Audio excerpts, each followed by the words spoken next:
வணக்கம் மக்களே, நாம் இந்த ஆரோக்கியமான பதிவில் நம்மளுடைய ரத்தத்தில் ஹீமோகுளோபினுடைய அளவை அதிகரித்துக்கிறதுக்கு நாம் என்னென்ன மாதிரியான ஆரோக்கியமான உணவுகளை எடுத்துக்கொள்ள வேண்டும் அப்படின்றத பற்றி பார்க்க போகிறோம்.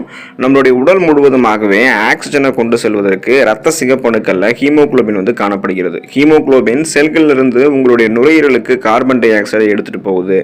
நீங்கள் சுவாசிக்கும் போது உங்களுடைய உடலிருந்து கார்பன் டை ஆக்சைடை வெளியேற்றுது. உங்களுடைய அளவில் ஹீமோகுளோபினுடைய அளவு குறைவாக ரத்தத்தில் இருந்துச்சு அப்படின்னா இந்த செயல்பாடுகள் எல்லாமே தடைபட ஆரம்பிக்கும். நீங்கள் ஹீமோகுளோபினுடைய அளவை உயர்த்த விரும்புனீங்க அப்படின்னா அதனுடைய குறைபாட்டிற்கான மூல காரணத்தை நீங்கள் கவனித்து அதுக்கு என்னென்ன வேணுமோ அந்த உணவுகளை எடுத்துக்கொள்ள வேண்டியது அவசியம். அந்த உணவுகள் என்னென்ன அப்படின்றத பற்றி ஒவ்வொன்றா தெளிவாக விளக்கமாக பார்ப்போம். அதை பற்றி பார்க்குறதுக்கு முன்னாடி இந்த வீடியோவுக்கு மட்டும் ஒரு லைக் கொடுத்துட்டு இந்த தகவலை உங்களுக்கு தெரிஞ்சவங்களுக்கும் ஷேர் பண்ணிடுங்க. ஏன்னா இது அவங்களுக்கும் பயனுள்ளதாக இருக்கக்கூடிய ஒரு ஆரோக்கியமான பதிவு தான். இது போன்ற அப்டேட்ஸ்களை நீங்கள் தொடர்ந்து பார்க்குறதுக்கு நம்மளுடைய ஹெல்த் நியூஸ் தமிழ் சேனலை மறக்காமல் சப்ஸ்கிரைப் பண்ணி வச்சுக்கோங்க. பக்கத்தில் இருக்கக்கூடிய பெல் பட்டனையும் கிளிக் பண்ணி ஆல் அப்படின்ற ஆப்ஷனையும் மறக்காமல் செட் பண்ணி வச்சுக்கிட்டீங்க அப்படின்னா நான் போடக்கூடிய எல்லா அப்டேட்ஸும் உங்களுக்கு நோட்டிஃபிகேஷன் அடிக்கடி வந்து சேரும். சரி வாங்க மக்களே, இப்போ வீடியோக்குள்ளே போயிடலாம். ஹீமோகுளோபின் அதிகரிக்கிறதுக்கு நீங்கள் இரும்பு சத்து நிறைந்திருக்கக்கூடிய உணவுகளை எடுத்துக்கொள்ளலாம். ஹீமோகுளோபின் உற்பத்திக்கு இரும்பு சத்து ரொம்ப ரொம்ப பிரதானமாக இருக்கக்கூடிய ஊட்டச்சத்து. இரும்பு சத்து நிறைந்திருக்கக்கூடிய உணவுகளை உட்கொள்வதன் மூலமாக ஹீமோகுளோபினுடைய லெவலில் நம்ம இன்க்ரீஸ் பண்ணிக்கலாம்.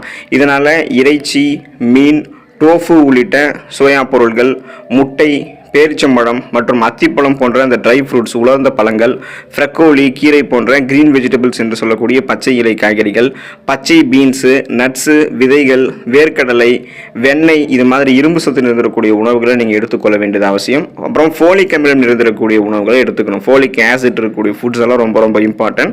ஃபோலிக் அமிலம் உடலில் ஹீமோகுளோபினுடைய அளவு அதிகரிக்குது. ஃபோலிக் நிறைந்திருக்கக்கூடிய சில உணவு ஆதாரங்கள் என்னென்ன அப்படின்னா கீரைகள் நம்ம எடுத்துக்கொள்ள வேண்டியது அவசியம். சுழற்சி அடிப்படையில் வாரத்தில் ஏதாவது ஒரு கீரைகளை சாப்பிடணும். அரிசி எடுத்துக்கொள்ள வேண்டும். வேர்க்கடலை, பீன்ஸ் மற்றும் வெண்ணெய். ஃபோலேட் சப்ளிமெண்ட்ஸ் ஹீமோகுளோபினுடைய அளவை அதிகரிக்கலாம். ஆனால் அந்த சப்ளிமெண்ட்ஸ் நீங்கள் சாப்பிட்றதுக்கு முன்னாடி மருத்துவரை அணுகி அதை எடுத்துக்கலாமா வேணாமா அப்படின்றத செக் பண்ணிட்டதுக்கு அப்புறம் தான் நீங்கள் எடுத்துக்கணும். விட்டமின் ஏ நிறைந்திருக்கக்கூடிய உணவுகள், ஸோ விட்டமின் ஏ ஃபுட்ஸ் நம்ம எடுத்துக்கொள்ளணும். விட்டமின் ஏ நம்மளுடைய உடலில் இரும்பு சத்து உறிஞ்சுதை மேம்படுத்தும். இதன் மூலமாக அந்த இரும்பு சத்து நமக்கு ஹீமோகுளோபினுடைய அளவை அதிகப்படுத்தும். நம்மளுடைய உடலில் விட்டமின் ஏ சத்து குறைவாக இருந்துச்சு அப்படின்னா அது இரும்பு சத்து வீணாகி போகிறதுக்கு வழிவகுக்கும். அதனால நம்மளுடைய உடல்ல ஹீமோகுளோபினுடைய அளவை அதிகரிக்கிறதுக்கு விட்டமின் ஏ நிறைந்திருக்கக்கூடிய உணவுகளை சாப்பிட வேண்டும். அப்படின்றதால விட்டமின் ஏ சத்து நிறைந்திருக்கக்கூடிய மீன், அப்புறம் நமக்கு கல்லீரலை ஆரோக்கியமாக வைத்திருக்கக்கூடியதாக, ஸோ குறிப்பாக பார்த்தோம் அப்படின்னா விலங்குகளினுடைய கல்லீரலை நம்ம எடுத்துக்கணும். அப்புறம் ஸ்குவாஷ், சர்க்கரை வள்ளி கிழங்கு, அப்புறம் முட்டைகோசு, காலார்ஸ் கீரை, இதெல்லாத்தையுமே நம்ம எடுத்துக்கொள்ளும் போது நமக்கு விட்டமின் ஏ கிடைக்க ஆரம்பிக்கும்.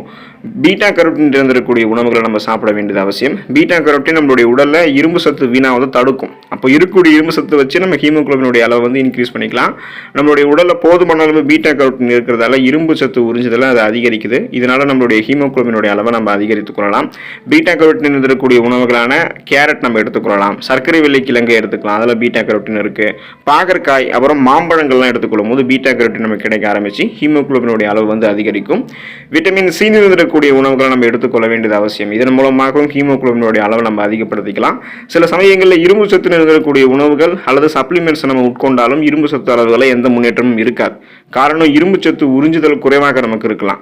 இதனால விட்டமின் இருந்திருக்கக்கூடிய உணவுகளை உட்கொள்வது நம்மளுடைய உடலில் இரும்பு சத்து உறிஞ்சுவதற்கு உதவிகரமாக இருக்கும். அதனால விட்டமின் சி இருந்திருக்கக்கூடிய, அதாவது நோய் எதிர்ப்பு சக்தியை அதிகரிக்கக்கூடிய உயிர் சத்து இருந்திருக்கக்கூடிய சில உணவுகள் ஆதாரங்கள் நம்ம எடுத்துக்கணும். ஸ்ட்ராபெரி பழம், சிட்ரஸ் அமிலங்கள் இருந்திருக்கக்கூடிய சிட்ரஸ் பழங்கள், பச்சை இலை காய்கறிகள் என்று சொல்லக்கூடிய கிரீன் வெஜிடபிள்ஸ் எல்லாம் எடுத்துக்கலாம். பச்சை இலை காய்கறிகள்லாம் தினமும் கூட நம்மளுடைய உணவுகளை சேர்த்துக்கலாம்.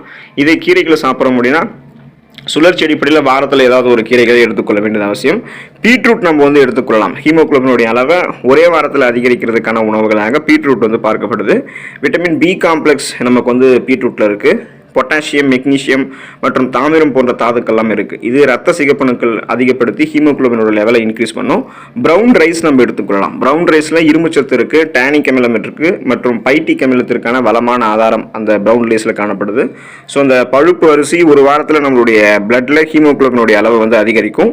பூசணிக்காய் நம்ம எடுத்துக்கொள்ளலாம் ஹீமோகுளோபினோட லெவலை இன்க்ரீஸ் பண்ணுறதுக்கு. பூசணிக்காயில் பாஸ்பரஸ், மெக்னீசியம், மேங்கனீஸ், தாமிரம், இரும்பு சத்து மற்றும் துத்தநாகம் போன்ற கனிமங்களினுடைய வளமான ஆதாரங்களாக பூசணிக்காய் விளங்குது. ஸோ அப்போ பூசணிக்காயினுடைய விதைகளை கூட நம்ம எடுத்துக்கலாம். இதில் இருக்கக்கூடிய இரும்பு சத்து பார்த்தோம் அப்படின்னா ஹீமோகுளோபினுடைய அளவை நமக்கு அதிகரிக்கிறதுக்கான குறிப்பிடத்தக்க ஆதாரமாக அதில் இருக்குது. அதை எடுத்துக்கிட்டு முடினாலே ஹீமோகுளோபினுடைய லெவலை நம்மளுடைய பிளட்டில் இன்க்ரீஸ் பண்ணிக்கலாம். டார்க் சாக்லேட் நம்ம எடுத்துக்கொள்ள வேண்டியது அவசியம். டார்க் சாக்லேட்டில் இரும்பு சத்து, sodium, calcium, magnesium, phosphorus, iodine, துத்தநாகம், விட்டமின்கள் மற்றும் ஆக்சிஜனேற்றங்கள் போன்ற கனிமங்களினுடைய வளமான ஆதாரமாக டார்க் சாக்லேட் இருக்கு. டார்க் சாக்லேட் சேர்க்கப்படக்கூடிய கடற்பாசி, இரும்புச்சத்து மற்றும் ஹீமோகுளோபினுடைய அளவை நமக்கு எப்போதுமே கணிசமான அளவில் அதிகரிக்கும். ட்ரை ஃப்ரூட்ஸ் நம்ம எடுத்துக்கொள்ள வேண்டியது அவசியம். உலர் பழங்கள் நம்ம எடுத்துக்கிட்டோம் அப்படின்னா ரத்த சிகப்பணுக்கள் அதிகரிக்கப்பட்டு ஹீமோகுளோபினுடைய லெவலும் நமக்கு இன்க்ரீஸ் ஆகும். உலர் பழங்கள் இரும்புச்சத்து மற்றும் பிற கனிமங்களினுடைய வளமான மூலம். ஒரு பேரிச்சம்பழம் நம்ம எடுத்துக்கிட்டோம்னு வச்சிங்களேன், ஸோ அது ட்ரை ஃப்ரூட்ஸ், அது ஹீமோகுளோபின் மற்றும் இரும்பு சத்தினுடைய அளவை நமக்கு அதிகரிக்கும். எனவே உலர் பழங்களை உட்கொள்வது ஹீமோகுளோபினுடைய அளவை அதிகரிக்கிறதுக்கு மிக மிக முக்கியம். குறிப்பாக வந்து நீங்கள் பீட்டா கரோட்டின் இருந்திருக்கக்கூடிய உணவுகள், விட்டமின் ஏ, விட்டமின் B12 மற்றும் விட்டமின் சி என்னும் உயிர் சத்து இருந்திருக்கக்கூடிய சிட்ரஸ் அமிலம் இருந்திருக்கக்கூடிய பழங்கள், இரும்பு சத்து இது எல்லாத்தையுமே நீங்கள் எடுத்துக்கொள்ளும் போது ஹீமோகுளோபினுடைய அளவை முறையான அளவில் பராமரித்துக் கொள்ளவும் செய்யலாம். ஹீமோகுளோபின் குறைவதற்கான காரணங்கள் சில அடிப்படை உடல்நல பிரச்சனைகளாக இருக்கிறதால சிகிச்சை அவசியம் அப்படின்றதால அதையும் நீங்கள் தவறாமல் செய்யணும். அது கூடவே இந்த உணவுகளை தொடர்ந்து சாப்பிட வேண்டியதும் அவசியம். இதனால ரத்தத்தில் சர்க்கரையினுடைய அளவெல்லாம் உங்களுக்கு வந்து பார்த்தோம் அப்படின்னா கண்ட்ரோலாக இருக்கும். குறிப்பாக வந்து பார்த்தோம் அப்படின்னா உங்களுடைய ரத்தத்தில் வந்து ரத்த சிகப்பணுக்கள் அதிகரிக்கப்பட்டு உங்களுக்கு வந்து என்ன ஆகும் அப்படின்னா ரத்த சிகப்பணுக்கள் அதிகப்படுவதால் ஹீமோகுளோபினுடைய அளவும் அதிகரிக்கப்படும். நீங்கள் நலமோடு வாழலாம். ரத்த சோகை போன்ற அந்த அனிமியா பிரச்சனைலாம் உங்களுக்கு அதனால் இருக்காது. நலமோடு நீங்கள் இருக்கிறதுக்கு இந்த உணவுகளை தொடர்ந்து சாப்பிட்டு ஆரோக்கியமாக இருங்க. அடுத்த ஆரோக்கியமான பதிவை மறக்காம சந்திப்போம். நன்றி மக்கள்.